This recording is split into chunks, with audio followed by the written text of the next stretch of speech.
Yun naman. Pasok naman sa trabaho.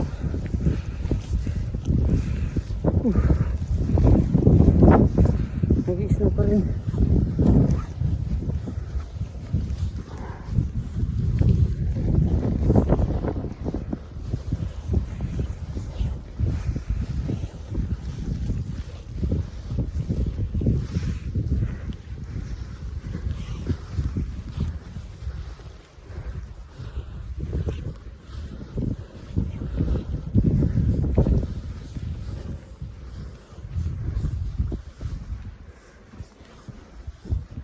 Pag araw-araw ko nito, sarap magpahinga sa bahay.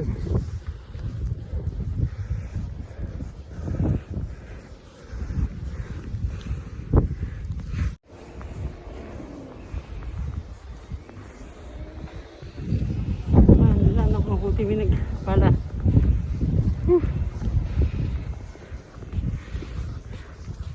Work! Snow ka lang, Pinoy ako.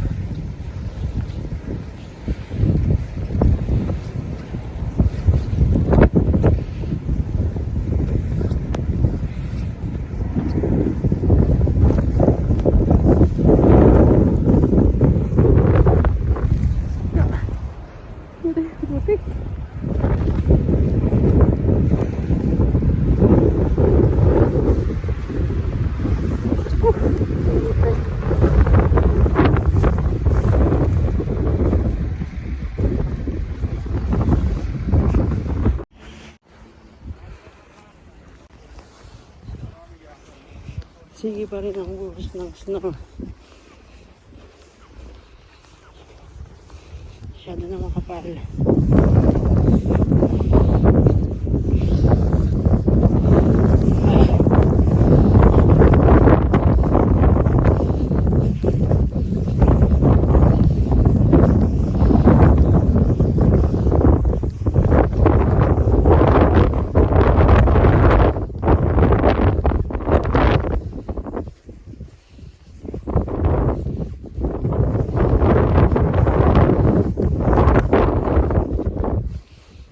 Daan sa may bagtas na daan.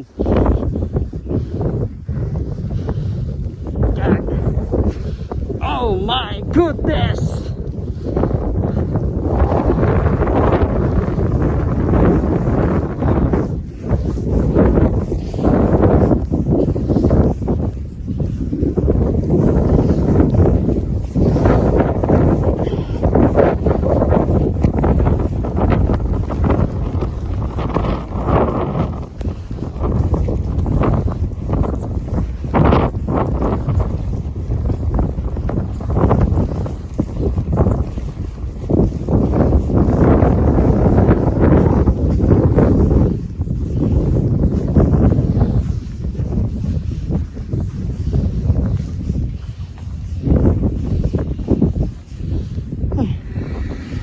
Saan ako dadaan? Ito. Ayun na.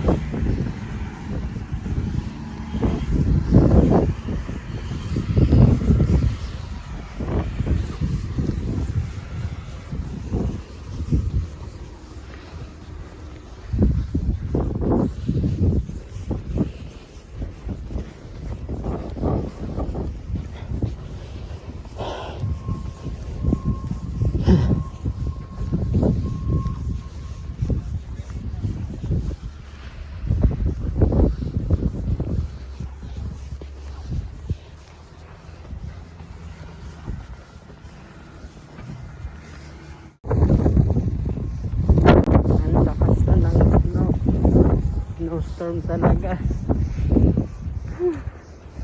10 minutes lang naka rin papunta sa work. Live pa more. Ay, video pa more, not live, video pa more.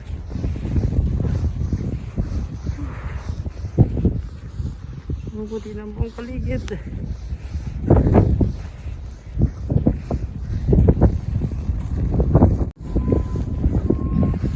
Yan, may nakapag-shovel na sa kalsada.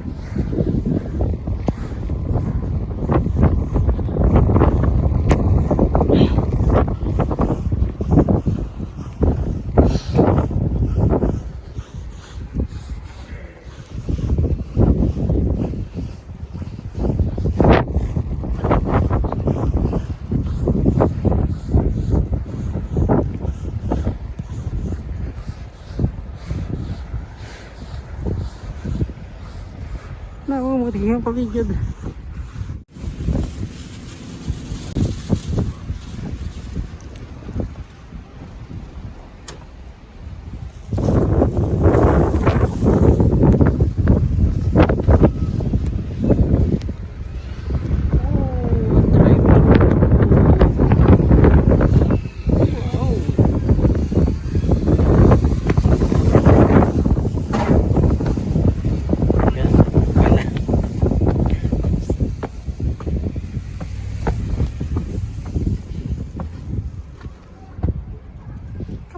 Lang snow.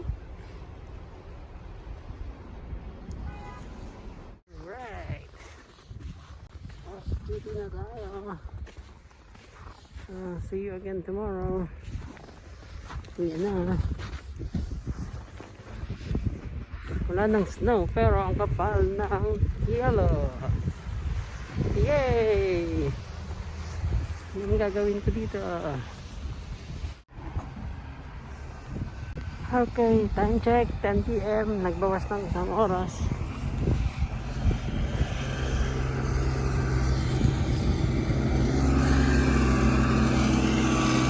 Ay, puti na lang. Ay, nagsasabaw.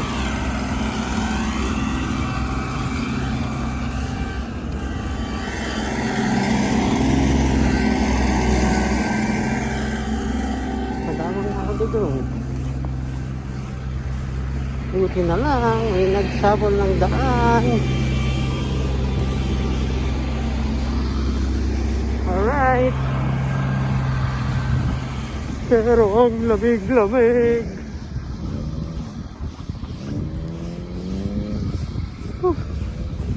Grabe na ito.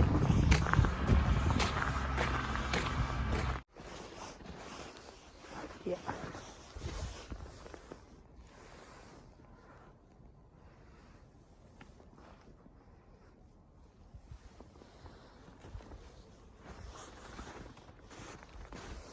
Guys, dito.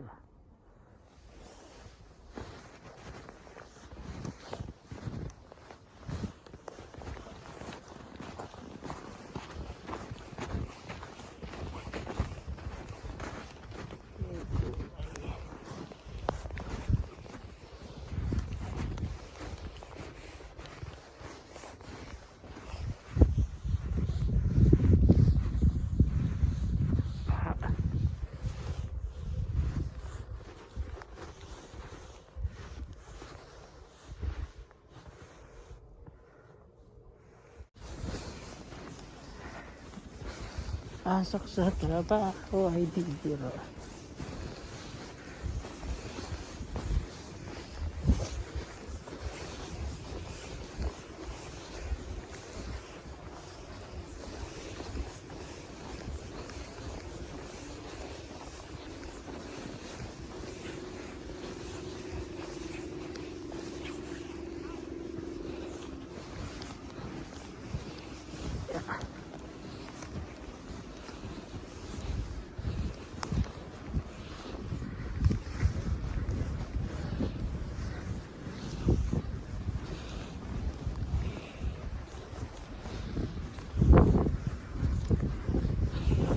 Yeah.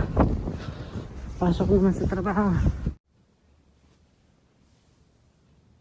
For anyone heading outside, we're told some vehicles on the floor.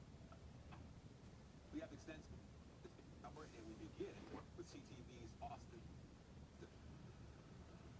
Yeah.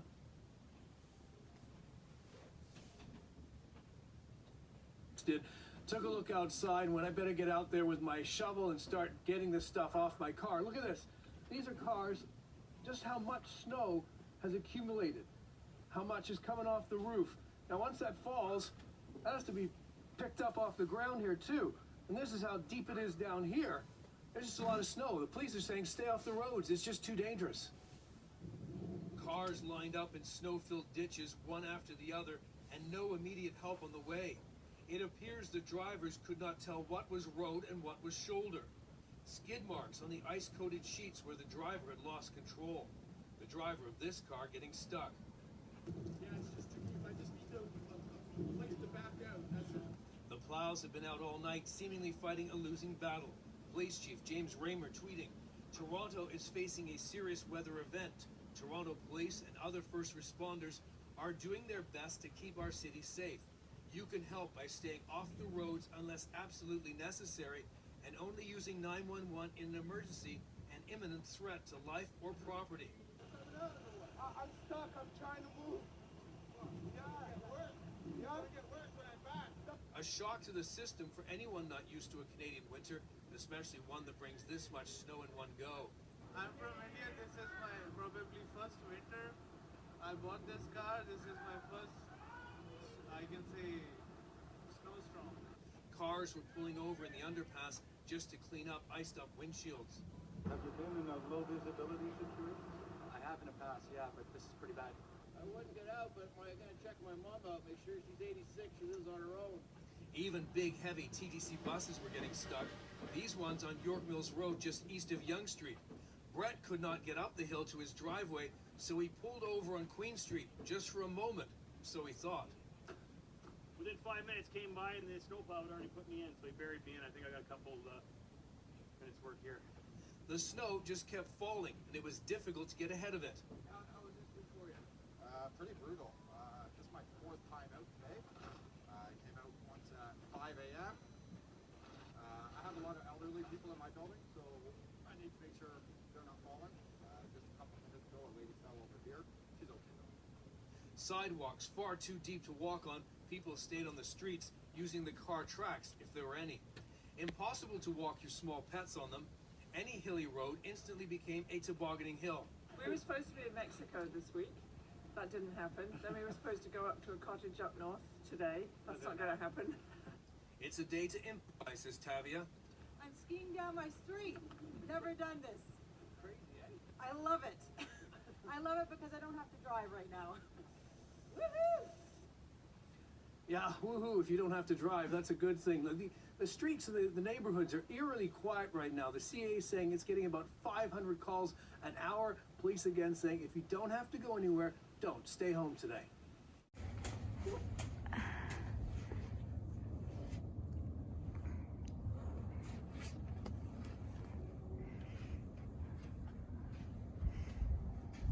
Blow the candle.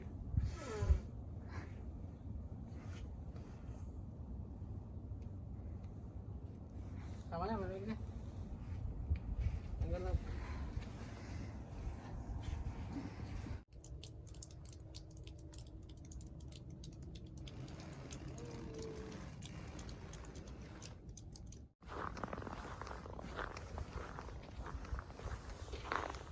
After the storm.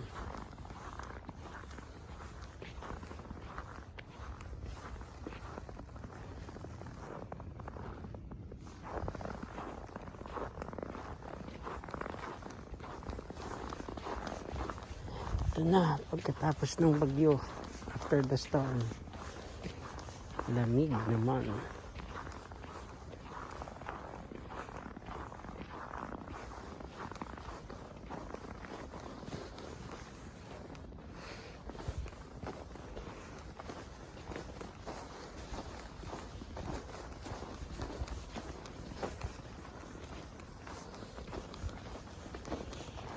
Makapal na yellow.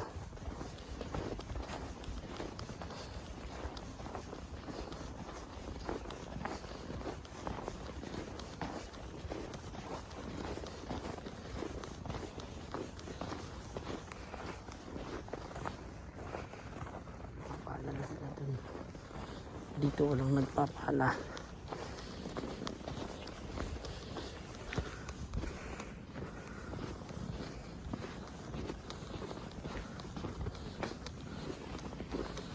Ayun, pangiyalo pa rin.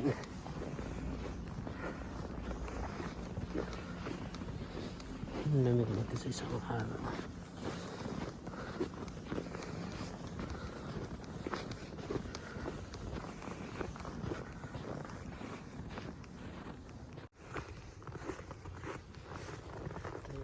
Daanan natin.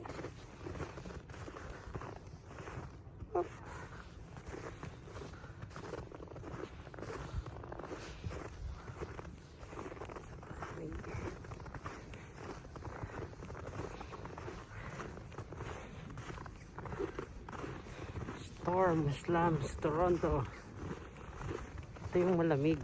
Pag nag-snow, hindi pa gaano ramdam yung lamig. Pag huminto na siya, tapos nagpakita ang araw, doon na siya. Hindi na tawag na malamig. Ganito ang itsura ng kalsada ngayon. Yan ang itsura ng kalsada ngayon. Madulas.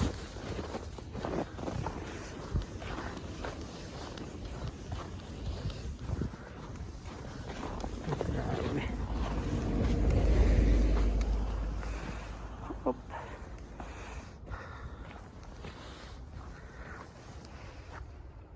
Ang ganda.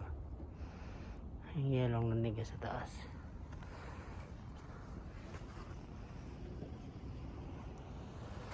Hindi makapatak.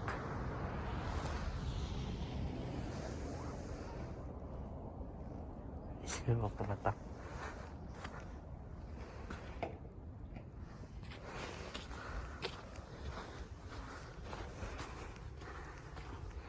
Hindi matunaw yung yelo.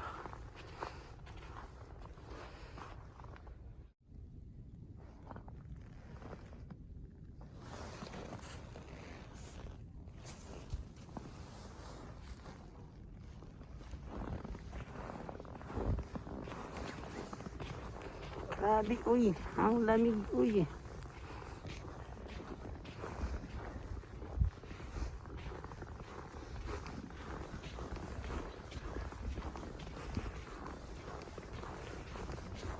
Ayan, putik naman yan. Tapos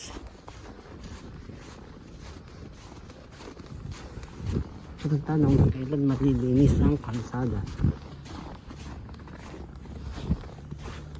Dito ako nag-shoot kahapon.